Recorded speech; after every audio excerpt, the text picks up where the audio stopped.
online tutor is here. I am from Lahore. I graduated from Lahore College for Women University, having 3 to 4 years teaching experience in school as well as in college. I can teach any subject related to science and also can teach art subjects. So today is my first demonstration class. So I'm going to tell you about what is the difference between organic and inorganic compounds, basic topic of the chemistry subject. Students of metric class and intermediate class are confused between branches organic and inorganic. That is the main topic. So I am here to tell you about what is the difference between these two branches. So let's start the video. Today my topic is what is the difference between organic and inorganic compounds. अब हमने इसमें ये chemistry का सबसे जो सा basic discipline है, basic categories हैं, बेसिक डिवीजन्स हैं, ये बेसिकली हम उनके बारे में पढ़ने लगे हैं। ये मैट्रिक के स्टूडेंट्स और एफएससी दोनों के स्टूडेंट्स के लिए बहुत ही यानी कि इन्फॉर्मेटिव वीडियो होगी, क्योंकि ये यहाँ से ही उनकी बेस बनती है। अगर ये दो टर्म्स इनको समझ आ जाएँ तो इनको पता चल जाता है कि उनका सिलेबस उनसे केमिस्ट्री का है वो इन्हीं दो डिवीजन्स के ऊपर डिवाइड किया जाता है, तो उनको पता चल जाएगा कि उन्होंने किस बारे में पढ़ना है। तो आज मैं आपको बताती हूँ ऑर्गेनिक कंपाउंड्स कौन से होते हैं। Organic compounds are those compounds which have element carbon and hydrogen, यानी इसके पास कौन से दो एलिमेंट्स हैं, कार्बन और हाइड्रोजन। ये दो एलिमेंट्स इसके पास हैं। अब इनऑर्गेनिक कंपाउंड्स कौन से हैं, वो कौन से कंपाउंड्स हैं, वो ये वाले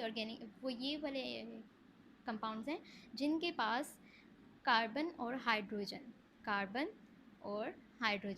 इसके अलावा सारे एलिमेंट्स ऐड हों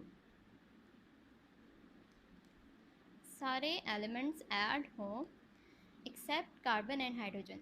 Inorganic compounds are those compounds which have all elements except carbon and hydrogen are the inorganic compounds. And organic compounds which have carbon and hydrogen in their formula in their compounds are called organic compounds. अब हम लोगों ने यहाँ पे जैसे basically मैं आज आपको एक ही डिवीजन की एक्सप्लेनेशन दूंगी, क्योंकि ये मेरी डेमो की एक्सप्लेनेशन है। सो मैं आपको आज एक ही एक्सप्लेनेशन देती हूँ यहाँ पे कि ऑर्गेनिक कंपाउंड्स के पास आ जाते हैं हम लोग। ऑर्गेनिक कंपाउंड्स उनसे हैं, अब ये दो कैटेगरीज़ के अंदर बेसिकली डिवाइड किए जाते हैं। First category is acyclic compounds. Acyclic compounds, acyclic means open chain, acyclic open chain compound. अब स्टूडेंट्स को यहाँ पे मसला हो जाता है, क्योंकि वो बेसिकली लर्नर्स हैं, तो वो सीख रहे हैं, उनको भी पता नहीं होता कि ये सारी टर्म्स उनसे हमें बताई जा रही हैं, इनका मतलब क्या है। तो आपने यहाँ से ये समझ आना है, ऑर्गेनिक दो कैटेगरीज़ में डिवाइड होता है, एसाइक्लिक एंड साइक्लिक। जब आप इसकी दो डिवीजन्स के बारे में पढ़ेंगे, साइक्लिक का ऑपोजिट अगर आप देखें तो आपको पता चल जाना चाहिए कि ओपन होगा, साइक्लिक फॉर्म पे नहीं होगा। एक चीज़ अगर साइक्लिक फॉर्म में है तो दूसरी उसके ऑपोजिट होनी चाहिए। तो ए साइक्लिक का मतलब है नो, कोई साइकिल नहीं है, ओपन चेन है। और cyclic mean now I am giving you example. यहाँ पे मैं आपको थोड़ी सी एग्जांपल दूंगी, यानी कि किस तरह आप ए साइक्लिक कह सकते हैं। अब यहाँ पे मैं आपको एग्जांपल देने लगी हूँ एन ब्यूटेन की। ये फॉर्मूला किस तरह बनाते हैं ये भी मैं आपको बाद में बताऊंगी। यहाँ पे मैंने अब आपको बताना है एन ब्यूटेन।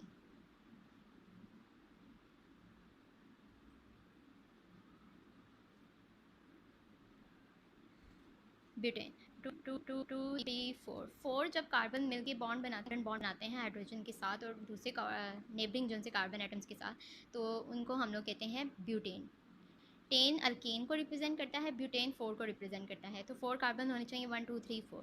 अब ये यहाँ पे कोई साइक्लिक फॉर्म नहीं है, ये ओपन चेन है, इसलिए हम इसको कहेंगे कि एक तो ऑर्गेनिक कंपाउंड की कैटेगरी ये आ जाती है, डिवीजन ये आ जाती है। दूसरी साइक्लिक में अगर हम ले जाएँ तो इनको हम दूसरी लैंग्वेज में एरोमेटिक भी कहा जाता है। एरोमेटिक जो सी फ्रेगनेंस को रिप्रेजेंट करता है, तो एरोमेटिक कंपाउंड भी कहा जाता है। लेकिन अभी मैं यहाँ पर आपको सिर्फ और सिर्फ एग्जाम्पल्स दे रही हूँ अभी।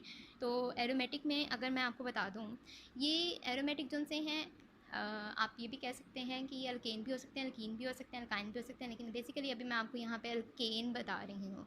तो अल्केन जोन से हैं, इसमें कोई डबल और ट्रिपल बॉन्ड नहीं होता है। तो ये साइक्लिक जोन सी है फॉर्म आ गई है हमारे पास। और अब हम इसको इसका नाम देंगे। इसको हमने नाम दिया है, ये हमारे पास जोन सा है वो है साइक्लोहेक्सेन। हेक्सेन इसलिए कहा है, मैंने आपको पहले भी बताया है, एन का मतलब अल्केन है। अल्केन जो सा है ANE पे एंड होता है, और हेक्सा का मतलब होता है 6 कार्बन एटम। तो 1 2 3, ये मैं आपको ओपन करके बता देती हूँ। ये इस तरह चेन बनी हुई है, ये देखिए, ये इतने कार्बन, और हर एक के पास अपना एक हाइड्रोजन है। हर एक के पास अपने दो दो हाइड्रोजन्स मौजूद हैं। और मैं आपको ये भी बताऊंगी आगे जाके कि अल्कीन किस तरह बनते हैं, कितने हाइड्रोजन उसमें से रिड्यूस होते हैं, और अल्काइन किस तरह बनते हैं, उसमें से कितने हाइड्रोजन रिड्यूस हो जाते हैं। इसमें अब कोई हाइड्रोजन नहीं है, कार्बन की वैलेंसी पूरी है, तो इसलिए हम इसको कहेंगे कि ये क्या है, साइक्लो हेक्सेन।